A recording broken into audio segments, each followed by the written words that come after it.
1 লক্ষ রিচ মানে একটা প্রোফাইলে এখন লাখ লাখ রিচ পাওয়া যাচ্ছে। আমার প্রোফাইলে এই প্রথমবার আসলে 1 লক্ষ রিচ হলো। তো আমার খুব ভালো লাগছে যে আমার প্রোফাইলটা নট রেকমেন্ডেবলের আওতায় ছিল, তো তখন রিচ হতো না। আমি যত পোস্ট দিই যাই দিই না কেন কোনো রিচ হতো না, কিন্তু এখন ইদানিং প্রচুর রিচ হচ্ছে। তো রিচ যত বেশি হবে আমাদের প্রোফাইলের সব আপডেট মানুষের কাছে তত বেশি পৌঁছাবে। এটা একটা বড় সুবিধা। তো এই ফার্স্ট টাইম আমার 1 লাখের উপর রিচ। তো অনেকের প্রোফাইলেই হয়তো রিচ একদম ডাউন, অনেকেই বলেন যে আপু রিচই নাই প্রোফাইলে। তো কি করা যেতে পারে? কোয়ালিটিফুল কন্টেন্ট দেন, এটা বারবার বলি, কারণ কোয়ান্টিটির থেকেও কোয়ালিটিটা খুবই গুরুত্বপূর্ণ। আমার কাছে যেটা মনে হয়, আমার যেটুকু এক্সপিরিয়েন্স আছে সেটুকু আমি আপনার সাথে শেয়ার করতে পারবো। তার বেশি কিছু হয়তো শেয়ার করা সম্ভব হবে না, কিন্তু আমি এতটুকুই বলতে পারি। অনেকেই বলবে, অনেকেই বলে যে বেশি বেশি কন্টেন্ট দিলেই রিচ বাড়বে। তা আপনি একদিন ধরেন খুব বেশি বেশি কন্টেন্ট দিলেন, তারপরে আপনার সময় হলো না, আপনি দিতে পারলেন না।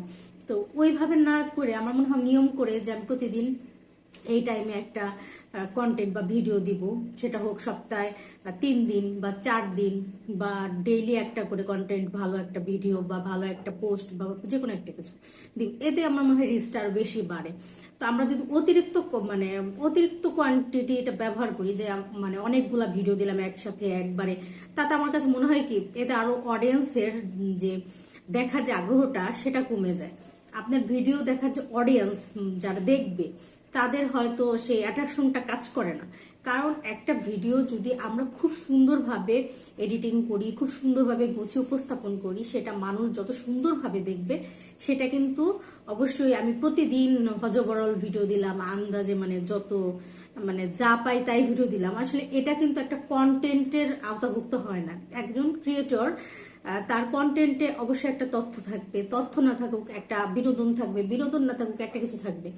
তো আপনার ভিডিওটা মানুষ কেন দেখবে, আপনার কন্টেন্টটা মানুষ কেন পড়বে, সেটাও ভাবতে হবে। তো আপনার ফেসবুক যে আপনার একটা জিনিস রিচ বাড়াবে, ঠিক না? আপনার একটা পোস্টে সে রিচ বাড়াবে। তো সে রিচ বাড়ানোর জন্য আপনার কিন্তু একটা ভালো পোস্ট লাগবে বা ভালো একটা কন্টেন্ট লাগবে, যেটাকে মানুষ ফেসবুক যদি সেটা দেখে যে মানুষ এটা পছন্দ করছে, মানুষের কাছে পৌঁছানোর পর সেটা ক্লিক করছে, তাহলে কিন্তু সেটার রিচ অটোমেটিক বেড়ে যাবে। কিন্তু যদি দেখে যে না, সেটা কেউ ক্লিক করছে না, তাহলে স্বাভাবিক কেউই দেখবে না। আমারটাও এমন যে আমি যদি ভালো কন্টেন্ট দিই তাহলে মানুষ দেখে, মানুষের দেখার মতো, পড়ার মতো আগ্রহ আছে এমন কন্টেন্ট তো প্রয়োজন। তো আমি যদি উল্টাপাল্টা কন্টেন্ট দিই কেউ দেখবে না, তাহলে রিচ ডাউন হয়ে যাওয়াটা স্বাভাবিক। অনেকে প্রচুর পোস্ট দেন কিন্তু রিচ নেই, সারা দিন রাত পোস্ট দিতে থাকেন, এমন অনেকে আছে। কিন্তু আমি দেখেছি যে সারা দিন রাত পোস্ট দিয়ে কোনো লাভ নেই।